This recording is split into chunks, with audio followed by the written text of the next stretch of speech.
Conseguir configurar a responsabilidade civil, obviamente, a gente tem que explicar um pouquinho mais, né? Não é simplesmente a questão de efetivamente eu ter direito a pedir indenização ou não. Nós temos que conseguir ver a questão de provas, nós temos que conseguir, de uma certa forma, demonstrar a extensão desse dano também, né? Então, mas de fato, sim, se você sofreu injúria, se você eventualmente foi caluniado ou difamado, você pode sim buscar um escritório de advocacia, um advogado da sua confiança e eventualmente postular no Poder Judiciário a reparação civil por esses prejuízos causados.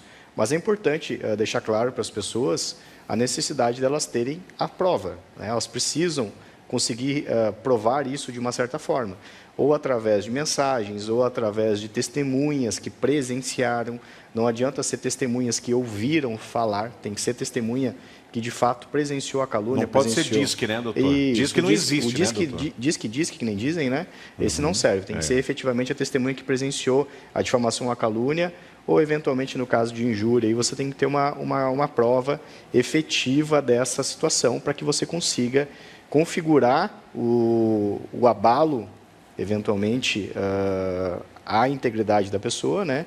E buscar no Poder Judiciário a reparação. Tem que provar o prejuízo causado, né, por determinado assunto. Até é importante só deixar bem claro, por uma questão técnica, você precisa comprovar o fato. Agora, o prejuízo em si não. Tá? Porque quando a gente fala de honra e de imagem, é algo abstrato. Então, é complexo de você ter que provar isso. Então, tecnicamente, no crime de injúria, difamação e calúnia, você não precisa estar comprovando a extensão do dano ou quanto isso te prejudicou. Você precisa comprovar efetivamente apenas que houve o fato, que houve a ofensa e que essa ofensa ela se deu pessoalmente através da injúria ou se ela se deu a terceiros, no caso da calúnia e da difamação. Então, não há necessidade de eu demonstrar, por exemplo, o quanto isso me abalou psicologicamente. Isso não é, isso a gente chama de dano in répcia. É quando a própria situação em si ela é perceptível de que ela vai causar um prejuízo à pessoa.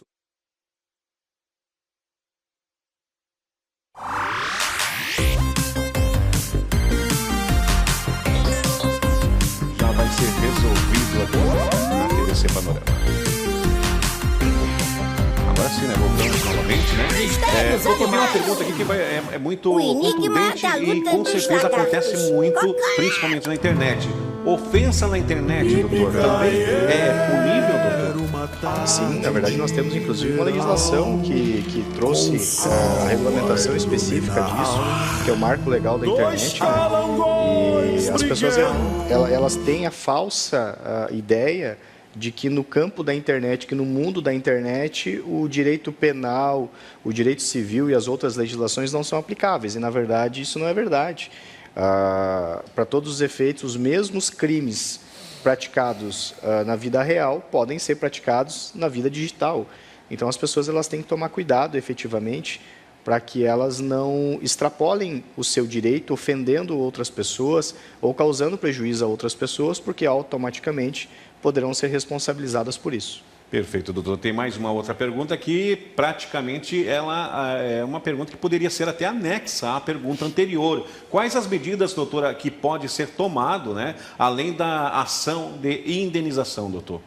Sim, a gente tem a opção, inclusive, de a vítima solicitar a retratação da ofensa, ou seja, você exigir que a pessoa que lhe ofendeu faça uma retratação. Por exemplo, eu venho aqui na televisão e ofendo alguém especificamente.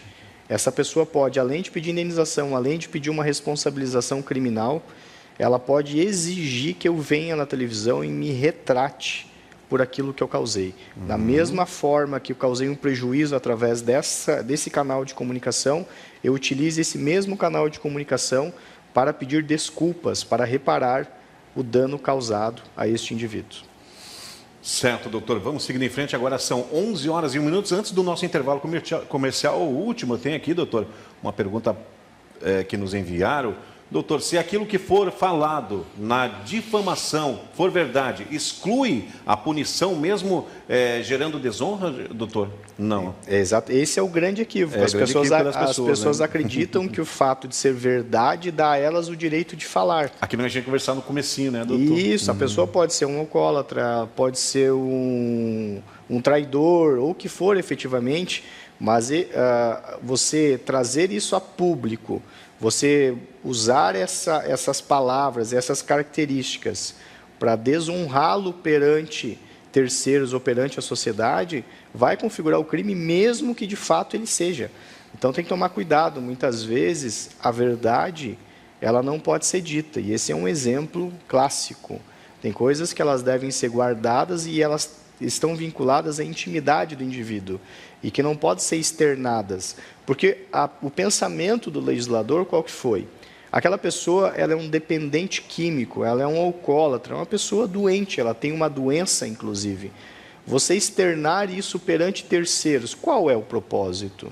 O único propósito, obviamente, seu é prejudicar aquela pessoa. Porque não vai ganhar nada, né, doutor? Porque não vai ganhar nada com isso. Não vai ter benefício nenhum. Então, né? por mais que seja verdade, o legislador quer punir que as pessoas não façam isso. Para que as pessoas não façam isso. Exatamente porque não há benefício social nenhum em você externar aquela situação. Muito pelo contrário, né, Pelo doutor? contrário, vai prejudicar, talvez vai botar eventualmente um dependente químico, um alcoólatra, numa situação pior ainda socialmente. Ele pode vir a perder o emprego, ele pode vir a perder a família. Exatamente. E vai deixá-lo numa situação mais grave ainda.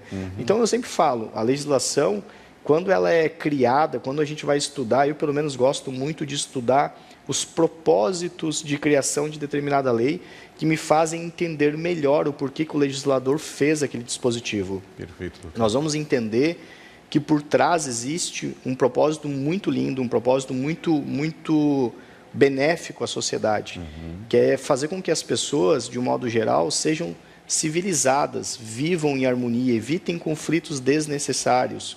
A partir do momento que você está trazendo à tona um problema da intimidade, muitas vezes de um casal, olha, aquele fulano está traindo tal, você pode estar causando um problema social para aquela família muito significativo, porque você não está atingindo apenas aquela pessoa, pode inclusive fazer mal para a honra da mulher, você pode estar prejudicando a família, você pode estar destruindo uma estrutura familiar por um problema íntimo do casal. Uma coisa vai puxar a outra, com certeza, Exatamente. né, doutor? 11h04, nós vamos rapidinho para o nosso intervalo comercial, mas antes eu quero colocar na tela quem está assistindo, o doutor Cássio Timóteo, está lá, ó, na residência do doutor Cássio, está lá o Adilson Cardoso, apresentador, está lá o doutor Cássio também junto com a gente, a filhinha a Ágata, doutor, olha só que interessante, que bonito, e eu estava falando para o doutor quão importante é a nossa responsabilidade de chegar nos lares, né, catarinenses, né, doutor? Sim, está ela com o amiguinho dela, o Dudu, lá, que é um querido também.